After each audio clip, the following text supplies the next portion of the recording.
All right, folks, it is time for another Bruce Springsteen reaction. Today I'm going to be checking out Electric Nebraska from the Nebraska Expanded Edition set. I did the first disc, which was the Nebraska Outtakes, at the end of last year. It's the first one of the new year. If you're watching this on YouTube, there's only going to be just a few seconds of each song. We do that on album reactions so we can get them out a little bit more quickly and don't have to go through the copyright appeal processes and all that. If you want to see the full reaction, go support us on Patreon for a couple of bucks. That'll get you access to all the Bruce Springsteen reactions, his entire studio album catalog, plus a whole bunch of live stuff, some documentaries, and we're going to continue to react to them throughout 2026. And up first, this is the title track, Nebraska, parentheses, Electric Nebraska. Here we go.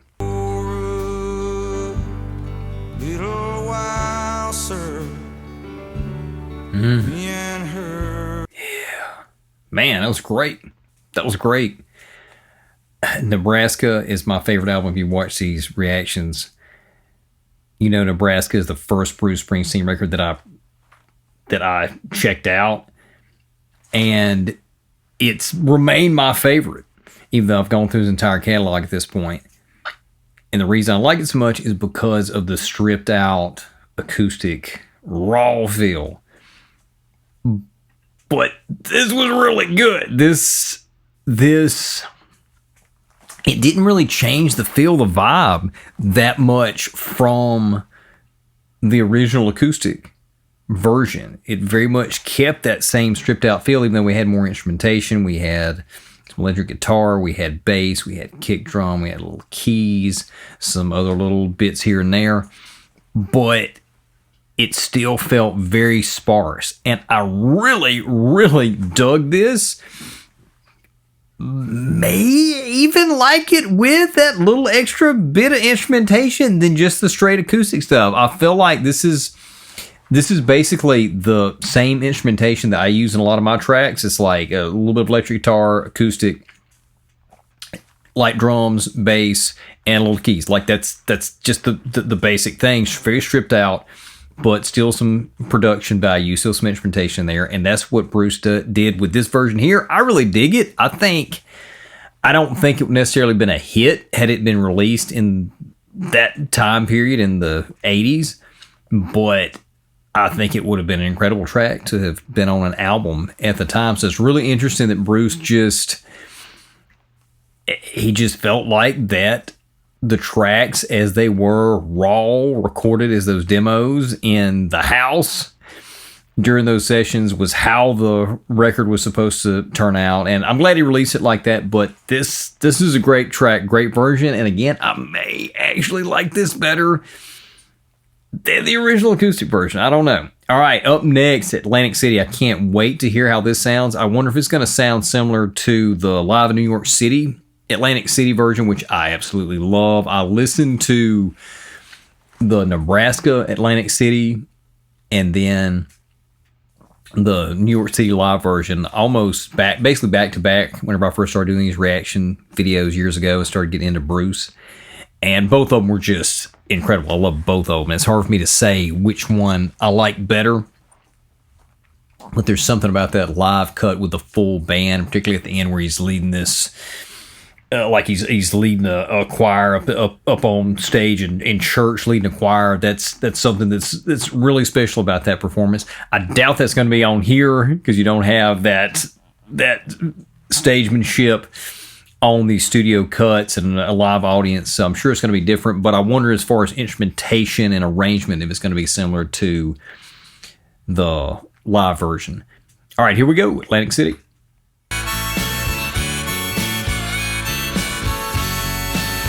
Yeah. Yes, love that ending. I love that it had a definitive ending too, because this is the type of track that could have easily been a fade out. I'm not a big fan of fade out. If y'all watch these videos, you know that. But yeah, that was great. So yeah, in comparison, again, to the original cut from Nebraska, and then which I think is one of the best live cuts, Bruce Springsteen live cuts ever, the one from the New York City Live. Both of those I think are better. I definitely prefer both of those. This was great. It was great. This full band production, studio full band production of this. And I feel like this could have been a hit if they would have done this in the 80s. In fact, I just about guarantee you this would have been a hit. And also, I'm not a huge fan of the 80s, which is one of the reasons why I never really got into Bruce Springsteen, because he was so steeped in that big 80s anthemic rock sound that isn't really my cup of tea. And even though I love Bruce and I've listened to all of his stuff, like that's my least favorite side of him. This song had that vibe to it, that big anthemic 80s rock sound that Bruce is known for, but it would have been one that I think I would have actually liked and gotten into, as opposed to some of Bruce's other big stuff that was never really my thing, never really got me into Bruce. I just think it hit on all cylinders here. It had everything that, basically everything that Bruce is known for: the songwriting, the roots, working class sound and story, but also that was merged with a bigger 80s rock sound. I think this would have been a smash hit. It's so funny, which I know he was not in a good place mentally when he was recording the Nebraska tracks. So I understand why he was listening back to these mixes and just thinking like, no, this isn't right. It's got to be just I just want to do what I did on the acoustic record on the demo. But I just think objectively, I wonder if he would have been in a better place mentally at the time if he could just step back and listen to these tracks with a little bit more of an objective, unclouded ear. I think he might have released this stuff with the full band production in the 80s, and I think it would have been huge. I really, really do. All right, up next, this is Mansion on the Hill. Great, great track. The original, I'm sure this one is also going to be excellent. Let's do it. Up at Mansion on the Hill. This is great. This is great. Yeah. Had a little bit of a build to that crescendo there, just as far as the volume of the instruments, and then just abruptly slowed down and stopped. I like that. That was great. That was excellent. That was excellent. Again, as with the title track, I think I actually, as far as personal preference goes, I preferred both of those tracks to the originals. As much as I love the originals, as much as I love the original album and the acoustic feel to it, these still have really that stripped out acoustic feel to them, because he's not really overproducing. He's just adding a little bit of instrumentation, I feel, more for ambiance and for vibe, and I think it works. And I like sparsely produced songs. Like if I had to pick a favorite type of production, it would be kind of an atmospheric acoustic feeling, even though it may not necessarily have an acoustic guitar as one of the main instruments. Just the overall stripped out vibe with a little light drums, a little light percussion, bass, a little piano, and that's what he's doing with these tracks. Basically, Atlantic City was a little bit heavier, which is why I prefer the original cut of Atlantic City. But even still, like I said, Atlantic City, a great, great, great version. I am digging this. This may end up being, I don't know if I'm allowed to have a lost album that's part of a box set be my favorite album, but so far this is kind of shaping up for me to prefer this to the original Nebraska, which previously was my favorite Bruce Springsteen album. So I may end up having to say actually my favorite Electric Nebraska. We'll have to see. So up next, Johnny 99. Now this is interesting. Johnny 99 was the first Bruce Springsteen song that I reacted to when I started doing music reactions on YouTube. And the reason I did this song, I had said in a video that I felt like Bob Dylan, John Fogerty were the number 1 and 2 best American singer-songwriters or something like that. And I'm not even sure who else would be in the conversation. And somebody said, "What about Bruce Springsteen?" I was like, well, you know what? I've never gotten into his catalog because I was never a big fan of Springsteen songs that I were hearing on the radio because they were that big, like I mentioned earlier, the anthemic 80s or late 70s rock sound that wasn't really my bag. But I acknowledge, like, you're right. I shouldn't be making some kind of blanket statement like that without having really taken a deep dive into the catalog of somebody who's considered a great American singer-songwriter like Bruce Springsteen. So I asked for a suggestion, like, what's the first song I need to check out, other than Born in the USA and Born to Run, which I already knew. And the song that the person suggested was Johnny 99 from Nebraska. And I listened to that song and I was floored. It had this throwback rock and roll vibe to it, but it was done acoustic. And then I ended up reacting to the entire Nebraska album, which again, I loved. And I became a Bruce Springsteen fan. So I am curious to see what this one's going to sound like. This song in particular, I feel like would really lend itself to an electric version, full band version, but like a more of an up-tempo, old school rock and roll rockabilly, which Bruce has done quite a bit of on his records. So let's see what he does here. Yep, there it goes. Yep, classic rock and roll. Yes, that was just as good as I was expecting. Again, that song, it lent itself to being a throwback rockabilly rock and roller. I got a lot of Jerry Lee Lewis vibes there. I got a little Richard, particularly in the piano, Jerry Lee and Little Richard in the piano on that. I thought it was excellent. And again, as much as I love the original, I think I prefer that cut because that's where I come from. The classic rockabilly rock and roll. My favorite song as a kid was Johnny Be Good. I loved the 50s, the original rock and roll rockabilly era. And that song had everything from that era that you would want. And I think it worked better with the full band production, even though I loved the acoustic version. But in the acoustic version, you could tell that what was in his head was to have a full band production to make it sound like an old rock and roll track. And that's what they did on this one. Man, I kind of wish that he would have released this in the 80s. Of course, we don't know how the timeline would have unfolded. If he had, things may have gone worse. We may not have gotten some of the great albums and tracks that we ended up getting later on. But yeah, to me, this is incredible. I absolutely love it. It's my favorite record, but with production sensibilities even closer to what I like than the original record. So I love it. Absolutely love it. All right, up next, this is Downbound Train. Of course, this was not on the original Nebraska album, but I believe this was on the outtakes that I listened to on disc 1. It was a version on the outtakes on disc 1. And I see ended up being on the Born in the USA record, the release version. And I think this is significantly shorter. It's like 2 minutes and 22 seconds. And I think the Born in the USA version is definitely over 3 minutes, maybe 4 minutes or something. Anyway, here we go. Downbound Train. Let's do it.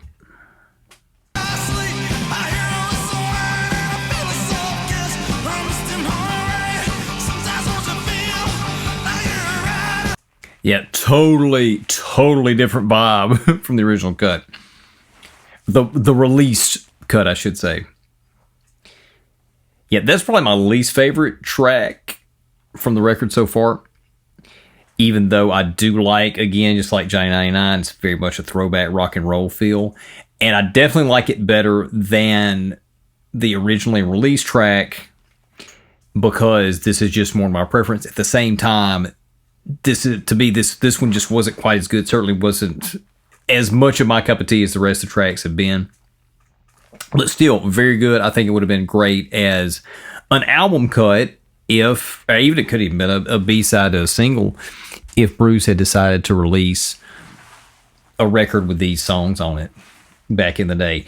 Up next, this is Open All Night. So let's do it. And then we only got 2 tracks left. We got Born in the USA, which I'm looking forward to hearing what he does with this version. And then ending it with Reason to Believe. Woman like a turbojet, I propped her up in the backyard on concrete blocks. Her new clutch plate and a new set of shocks took her down. Yeah, again, that was enjoyable. Throwback rock and roll sound. Last 3 tracks have been that. Again, though, I don't think the last 2 I don't think have been quite as good as Johnny 99, and also the last 2 weren't my favorites to begin with, so I don't like these as much as I have the rest of the tracks. Still, really enjoying the record. Great hearing these versions, and I'm looking forward to getting into the next one here, Born in the USA. If you're watching this on Patreon, you already know this, but Born in the USA was one of the songs that I knew of Bruce, and it wasn't my cup of tea because that's just not my classic rock. And that's one of the reasons I never got into Bruce, because all I would hear would be Born in the USA, Born to Run, which weren't really my bag. So over the years, though, not only have I heard other versions of this, like the live New York City version. This is great. I just did the version from the outtakes. It was really, really good. That were more to my preferences. But not only that, I've also developed an appreciation for the original track in its big anthemic 80s rock form. So I'm curious to see where this one is going to land. Is this one going to be more like what he originally envisioned that he did on the demo that eventually became Nebraska, although Born USA was left off of that? Or is this going to be more like what the final version ended up being on the Born in the USA record? Curious to see what we got here. So here we go. This is the penultimate track, Born in the USA. Yeah.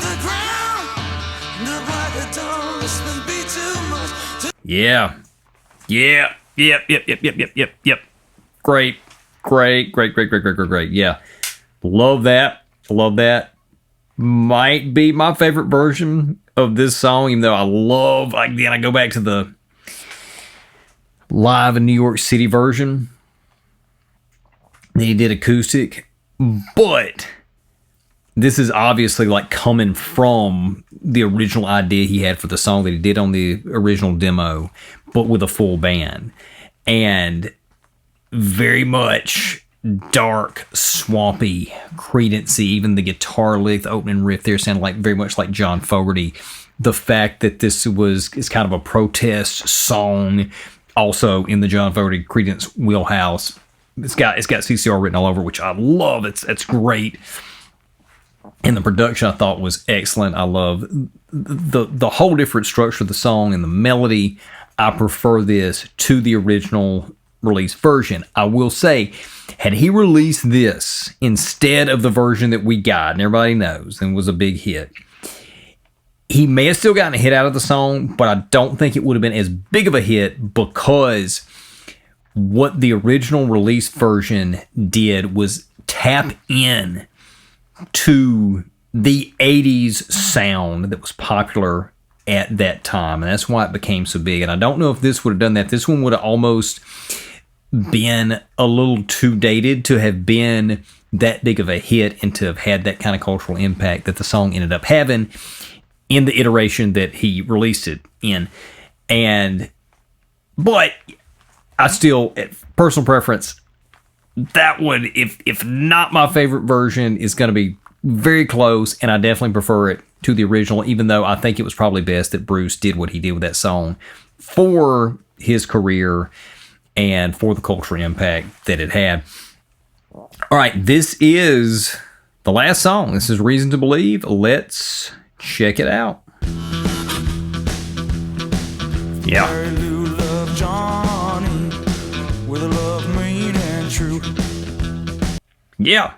Yeah, that was a good version of that. So that's it.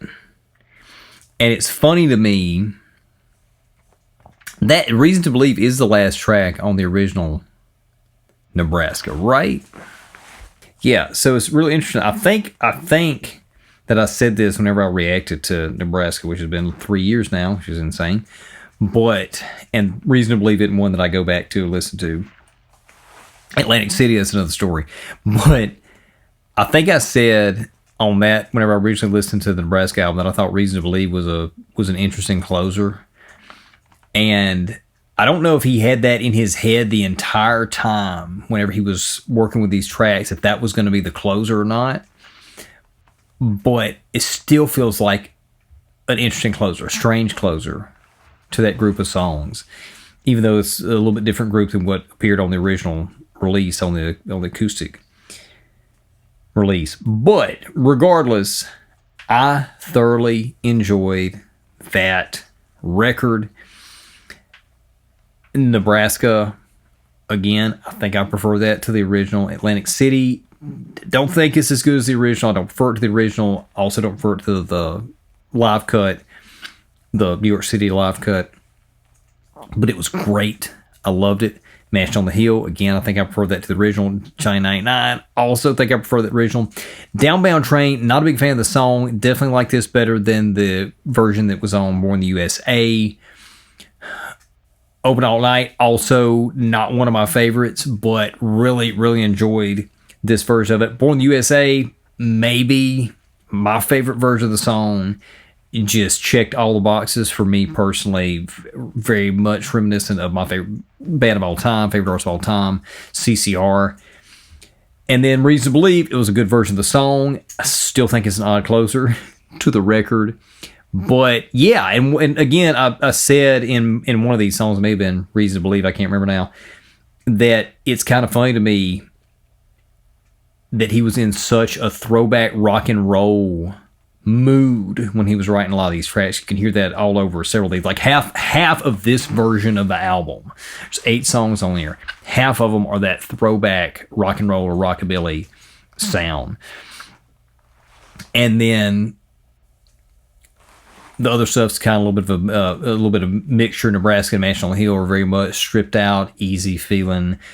They feel acoustic even with the full band production. And then Atlantic City and Born in the USA are more produced and sound a little bit more like they belong in the 80s era, but not as much as particularly Born in the USA, not as much Born in the USA ended up sounding on its final version. And Atlantic City also not as much. There was no full band version released in the 80s, but definitely not as much as the other tracks that were released in the 80s, I feel like, that had that full band production behind them. I love this record. This ranks very high for me. I'm not sure if it tops the original Nebraska for me. It's going to come close. But I mean, it may, if not number 1, it may be number 2. Certainly probably in the top 3. There may be another record I'm not thinking of. But yeah, this was incredible. This was a fantastic listening experience. Glad that Bruce got these out. And I don't know what took him so long. It may have been that he had, again, I know during this period he was going through a lot mentally, which they just dramatized in the Delivery from Nowhere film, which I got a review on that out somewhere on the internet. If you go check that out, I may try to remember to put it in the description. There's an episode of my podcast, Words Like That. But I wonder if maybe Bruce just got to the point where he could finally go back to these songs and these versions and look at them objectively, or maybe even if you couldn't look at them objectively, maybe his subjective reaction wasn't as negative as it was at the time period when he was working on these, and just could not get into these as the versions that were going to be released. He kept going back to that original demo, and that's what became the Nebraska record. But yeah, absolutely fantastic. If you're watching this on Patreon, please, as always, let us know in the comments. If you're watching this on YouTube, let us know, what did you think of this record? I'm assuming if you're watching this, you're probably a big Bruce fan, because these last couple of records that he's done, the Lost Tracks 2, the Lost albums, and now the Nebraska Expanded Edition, are really for the fans. If you're watching this, you're probably a Super Bruce fan. So, as a Super Bruce fan, what did you think about this record? Let us know in the comments, and we'll see you next time.